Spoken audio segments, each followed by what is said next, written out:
కామములలోన ఏనాడు నీ తోడు ఎన్నడు నే విడిచిపోను.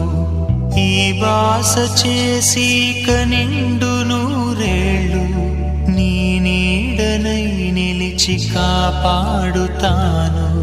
నీ నీడనై నిలిచి కాపాడుతాను.